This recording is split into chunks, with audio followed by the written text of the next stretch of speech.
So you can see right here, everything's all completed. We got the marathon sticker, we got the new panel label here.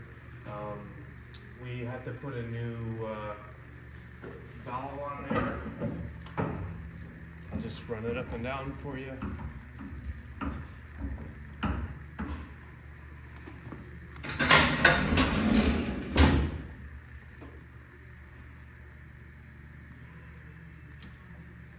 Okay, so once this red light's on, there's a reset button on the side. Sometimes you might have to push the e-stop and reset it. Hold the auto for 4 seconds or so, and it's going to cycle up and down. On the side of the baler, just the same as the gray one, we have the a QR code for the manual on this machine.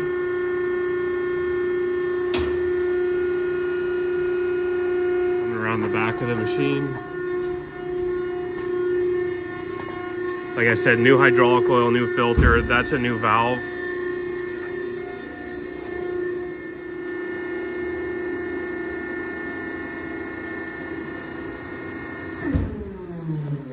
So again,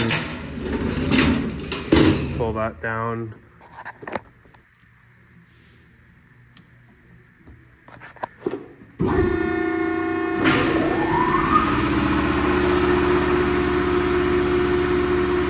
Have to make sure this is connected. This is the door interlock. And then this, compared to the gray one, this one doesn't have a bale made light.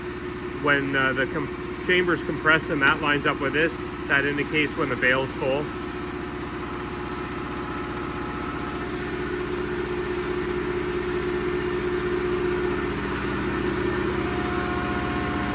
This is the QR code for the manual.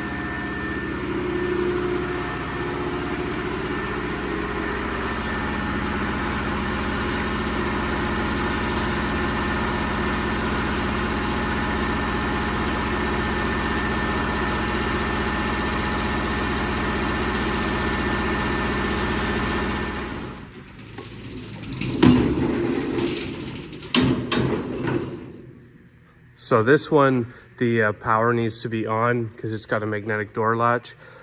We replaced the guide shoes right in there. If you want to get in there, you can turn the power off and the magnet gets released. New guide shoes right here. Metal guide shoes, new wear tracks, hydraulic oil. This is a new sensor there for the bale made light. So again, that should be okay. The same thing.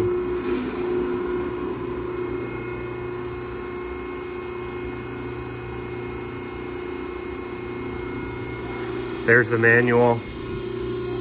Oil changed. See fresh oil. This is the sensor that was replaced. This has a new label sticker on it as well, so it's not all scratched up.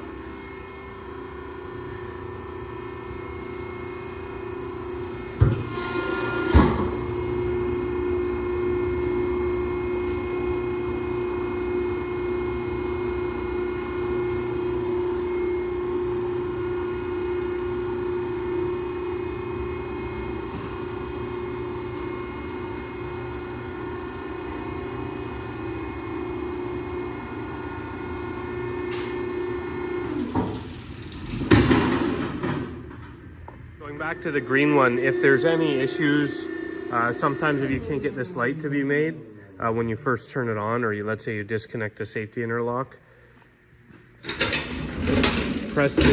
you press the e-stop in, pull it out, hold that for 4 seconds, so that's pretty much it.